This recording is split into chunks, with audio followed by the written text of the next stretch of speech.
Welcome back. Today is March 19th, 2026, and we are witnessing one of the most important market turning points of the year. This is not just another red day on Wall Street. This is not just another geopolitical headline. This is an energy-driven shock to the global economy, and it's hitting everything: oil, gas, stocks, bonds, crypto, and ultimately, your cost of living. Tonight, we break down what just happened at the Wall Street closing bell, why oil just exploded toward $120 per barrel, how global markets reacted, what central banks are now forced to do, and where crypto fits into all of this chaos. Let's get straight into it. If you only understand one thing today, understand this: everything happening in markets right now is being driven by energy. The trigger? A major escalation in the Middle East, where Iran and Israel have moved beyond symbolic strikes and are targeting actual energy infrastructure. Qatar's Ras Laffan LNG facility, one of the largest in the world, was hit. Iran's South Pars gas field, one of the biggest globally, was also targeted. Additional strikes affected infrastructure across the Gulf. The result? Oil surged as high as $119 per barrel before settling near $110. European gas prices spiked sharply, with some contracts jumping dramatically. LNG supply chains, already fragile, are now under serious threat. And here's the key point most people are missing. This is not a temporary spike.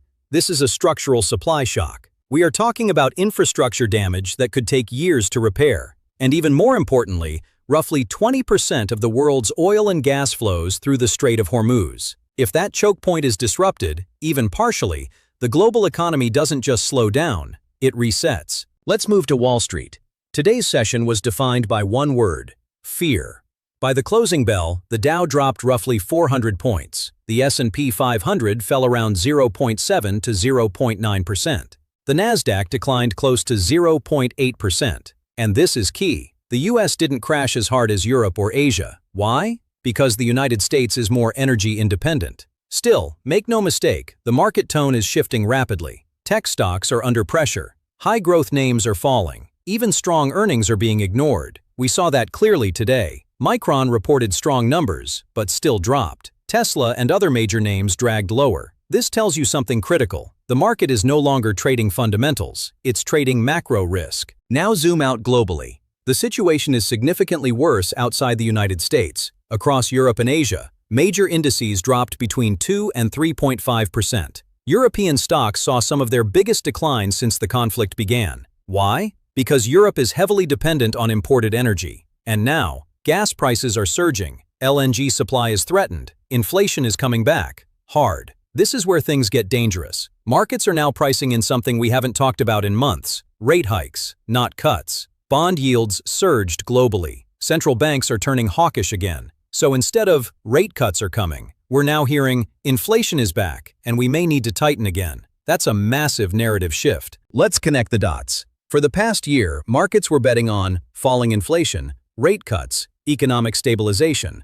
That story just got disrupted, because energy is not just another sector. Energy is input cost for everything: transport, manufacturing, food production, electricity. When oil spikes like this, inflation follows. Analysts are already warning inflation could push back toward 5% if this continues, and that creates the worst-case scenario: stagflation, slow growth, high inflation, rising rates. That's the environment markets fear the most. Now let's talk crypto, because this is where things get interesting. Normally, in times of crisis, gold goes up, crypto sometimes follows. But today, gold dropped sharply. Crypto has been volatile, not decisively bullish. Why? Because this is not a liquidity crisis. This is an inflation shock. And inflation shocks tend to strengthen the dollar, at least initially, pressure risk assets, including crypto. However, longer term, this setup could be bullish for crypto if central banks lose control, real rates turn negative again, confidence in fiat systems erodes.